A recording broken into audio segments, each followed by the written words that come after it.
जब कोई अपने ही विनाश की ओर बढ़ रहा होता है तब मैं उसे एक संकेत जरूर देता हूं, लेकिन अगर वह संकेत को भी नजरअंदाज कर दे तो फिर मैं मौन हो जाता हूं। और मौन होने के बाद केवल एक ही चीज बाकी बचती है, विनाश।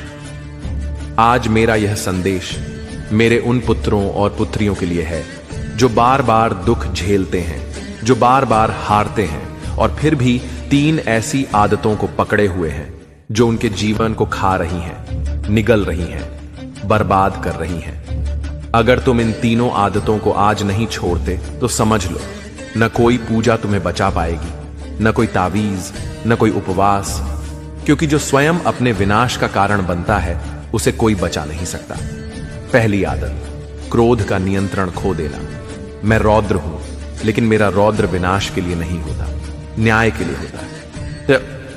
लेकिन तुम हर छोटी छोटी बात पर आग बन जाते हो। हे मानव, तेरा क्रोध तुझे खा रहा है।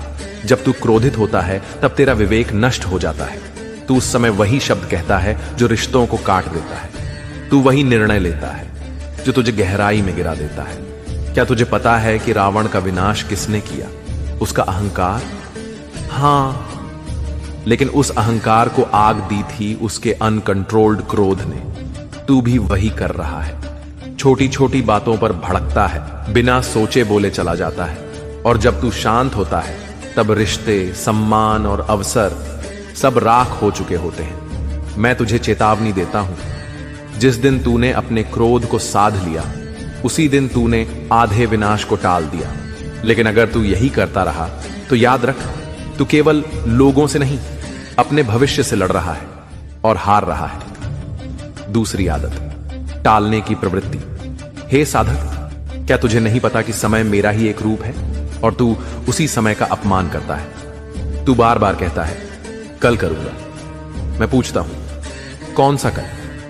जिस कल की कोई गारंटी नहीं, या उस कल की जो कभी आता ही नहीं।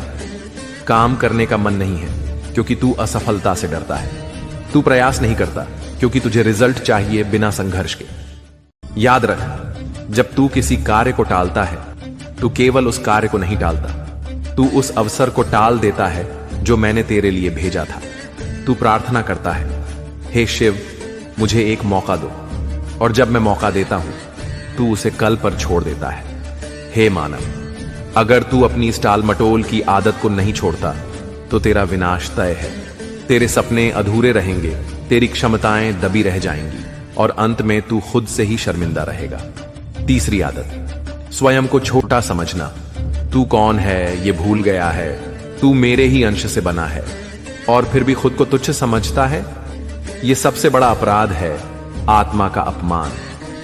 हे आत्मन, तू हर बार यही सोचता है, मैं नहीं कर पाऊंगा, मेरे पास उतना सामर्थ्य नहीं है, दूसरे मुझसे बेहतर हैं।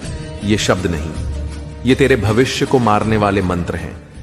तू क्या सोचता है कि मैंने तुझे ऐसे ही बनाया? तेरे अंदर जो शक्ति है उसे अगर तू जान जाए तो तू पर्वत भी हिला सकता है। तू बार बार खुद को दूसरों से तुलना करता है, जो सबसे बड़ी मूर्खता है। कमल की तुलना गुलाब से मत कर। दोनों का सौंदर्य अलग है, लेकिन दोनों महत्वपूर्ण हैं।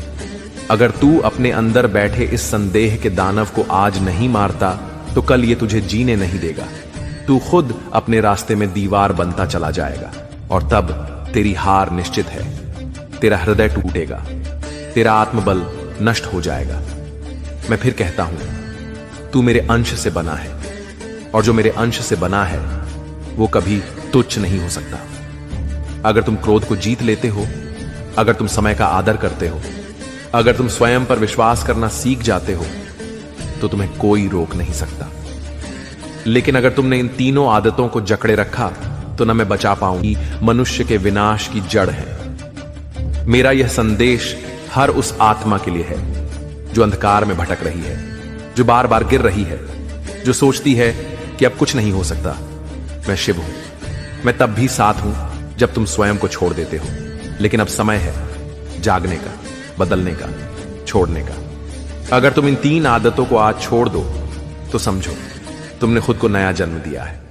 तुम्हारी राहें साफ हो जाएंगी, तुम्हारा भाग्य बदल जाएगा और तुम्हारी आत्मा मुक्त हो जाएगी।